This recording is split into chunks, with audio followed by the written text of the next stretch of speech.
Olá, seja mais uma vez muito bem-vindo aqui ao canal do Ayrton Broto. Pessoal, antes de entrarmos no assunto que nos traz aqui hoje, enquanto você assiste a nossa vinheta, se inscreva no nosso canal, deixe seu like, compartilhe nosso vídeo, comente, é importante para nós. Após a vinheta, vamos ao vídeo.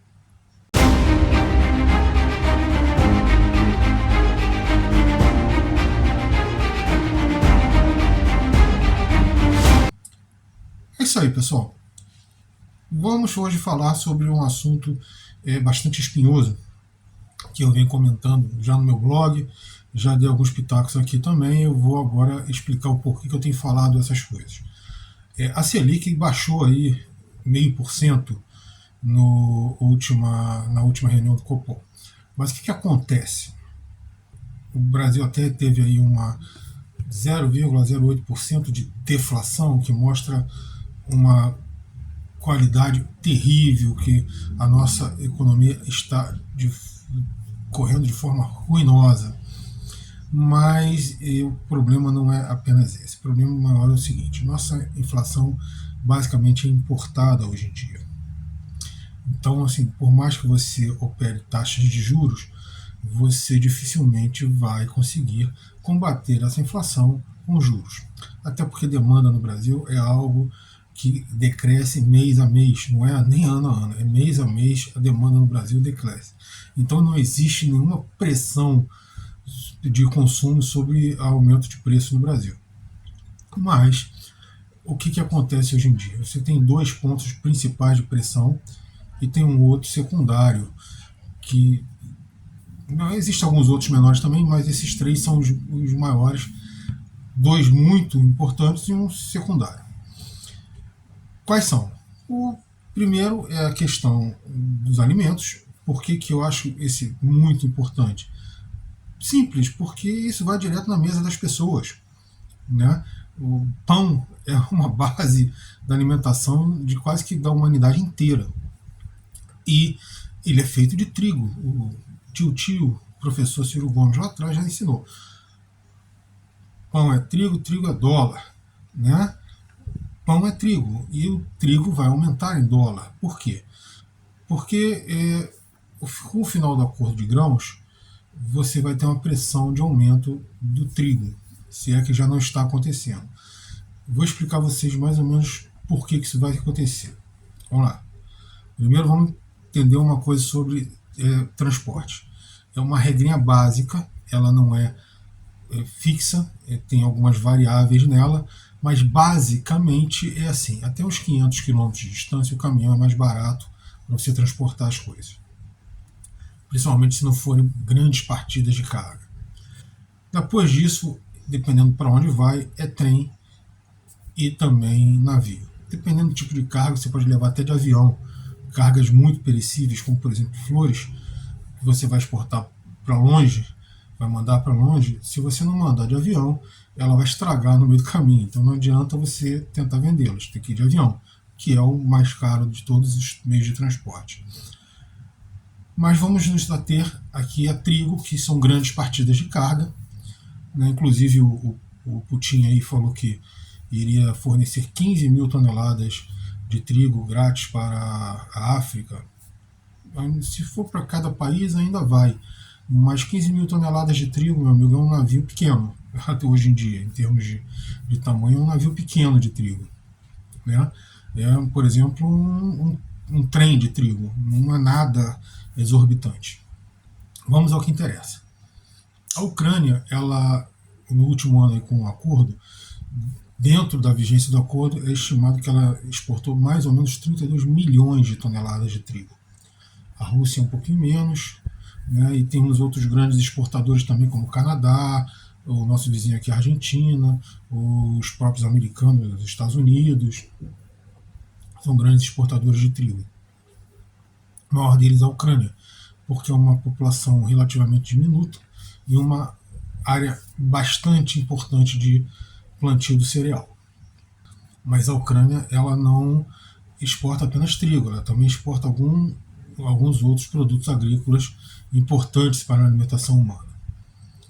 Mas vamos nos ater aqui só ao trigo. Então, o que acontece? Quando você acaba com o acordo de exportação do trigo, aquela produção que saía de navio, que é o meio mais barato para se exportar essas grandes quantidades, ela, primeiro, pode até ser desviada para outros portos, porque o que a Rússia fez efetivamente foi fechar ali o Mar Negro para essas exportações, ou pelo menos ela diz que estaria fechando para essas exportações. Então ela vai ter um percurso maior de trem para percorrer para outros portos, mesmo ali por cima do Báltico, ou até para alguns países europeus mesmo, diretamente por trem. Mas o que acontece com isso? Primeiro, 32 milhões de toneladas de trigo é muito trigo. Então, assim, mesmo que outros portos da Europa, ali do Báltico, estivessem em condições de exportar trigo, tenham os equipamentos para fazer essa movimentação rápida do trigo, você vai ter um congestionamento desses portos, porque são portos que não estão preparados para esta quantidade de carga e nem a quantidade de navios que vai acorrer aos portos para fazer esse transbordo de carga. Segundo ponto, ele vai pegar um percurso maior de trem, que vai encarecer já de cara o preço do transporte. Com navios parados esperando para carregar, a carga parada, tudo isso aumenta o custo do transporte. Além do que você vai ter também um aumento do seguro desse transporte. Por quê? Porque a partir do momento que a Rússia determina o final do acordo de grãos, e aqui eu já não vou mais entrar se a Rússia está certa ou está errada, mas ela não renovou o acordo de grãos, pelo menos até o momento, e não mudou de posição. Ela diz, e como ela já agiu nesse sentido, efetivamente, que esse trigo, que essas partidas do produto alimentício exportado pela Ucrânia são alvo militar. E, inclusive, ela já bombardeou instalações de trigo, que estavam com trigo armazenado no porto de Odessa, e instalações portuárias que eram para a exportação de trigo, eram voltadas à exportação de trigo.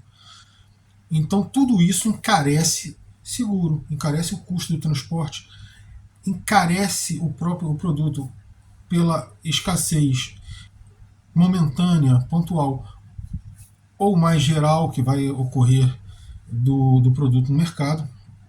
Tudo isso deve gerar um aumento de preço do trigo e, consequentemente, de um produto básico, macarrão, pão, né, pizza, tudo isso aí é feito com trigo. Então isso deve gerar esse aumento de custo. Mesmo que você busque outros fornecedores, provavelmente eles não vão conseguir compensar esses atrasos e essa perda de exportação da Ucrânia, e ainda o trigo ele é cotado internacionalmente, então haverá o aumento. Outro ponto que é muito importante de se observar, eu já falei aqui, já falei até no canal Brasil Grande, aquela história de fim da PPI, aquilo é conversa fiada para boi hibernar, não é nem para boi dormir, é para boi hibernar. Por quê? Porque eles apenas fizeram lá um artifício bonito para dizer que eles iam continuar com a mesma política de preço na Petrobras. O petróleo internacionalmente tinha baixado, né? Tanto que eles viram até uma abertura para voltar a colocar os impostos nos derivados aqui no Brasil, né? Ou aí no Brasil. Então eles voltaram a cobrar impostos nos produtos derivados de petróleo. Só que agora você tem a OPEP+. A OPEP+, ela é composta pela Rússia também. E a Rússia vem conseguindo convencer a Arábia Saudita e alguns outros membros da OPEP a reduzirem as suas produções. E isso vem causando aumento no preço do petróleo. Enquanto os americanos foram lá implorar, o Biden foi até meio que humilhado na Arábia Saudita, que ele foi pedir para eles aumentarem a produção de petróleo, e os sauditas simplesmente ignoraram o Biden, né? Eles fizeram ao contrário, eles estão diminuindo e já falaram que pelo menos no próximo mês ou 2 meses eles não pretendem aumentar a produção. Como você tem tido um aumento né, um aumento, embora não seja rápido, mas ele é um aumento constante e lento de demanda de energia vinda do petróleo no mundo. O preço do petróleo está aumentando. E isso, mais cedo ou mais tarde, ia ser repassado aos derivados de petróleo no Brasil. Tanto é que agora foram 16,2% de aumento na gasolina e 25,8% de aumento no diesel. São aumentos muito expressivos, ainda menos em uma tacada só. O governo vinha represando um pouco, mas o próprio presidente da Petrobras abriu o bico, porque ele não tem compromisso com o país, muito menos com a população, ele tem compromisso com os acionistas, com o mercado, que é o que ele sempre defendeu na vida. Eu não estou dizendo se ele está certo ou errado, eu estou dizendo que é assim. Ele abriu o bico, começou a reclamar e a Petrobras já aumentou o preço dos derivados. Isso vai ser repassado muito rapidamente aos custos e vai provocar inflação no Brasil. Terceiro ponto que pode gerar inflação, e aqui é mais esporádica, são quebras nas cadeias de suprimento no mundo. Não é novidade para ninguém que a China hoje em dia é a grande fábrica do mundo. Um erro que foi avisado lá na década de 90, foi avisado que estava errado, que não era para mandar as fábricas todas para a China, mas infelizmente o ocidental ele só pensa no imediato, ele não consegue planejar a longo prazo e mandar as fábricas para a China. E hoje em dia a China é a fábrica do mundo.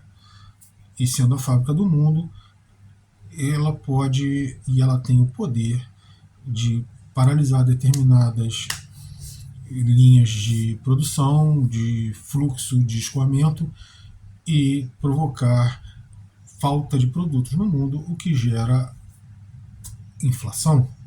Isso nós vimos bastante, principalmente no ano passado e no iniciozinho desse ano teve uma coisinha também, que foram fechamento de portos, congestionamento de navios em portos chineses, esperando, principalmente, desculpa, a principal era a Covid.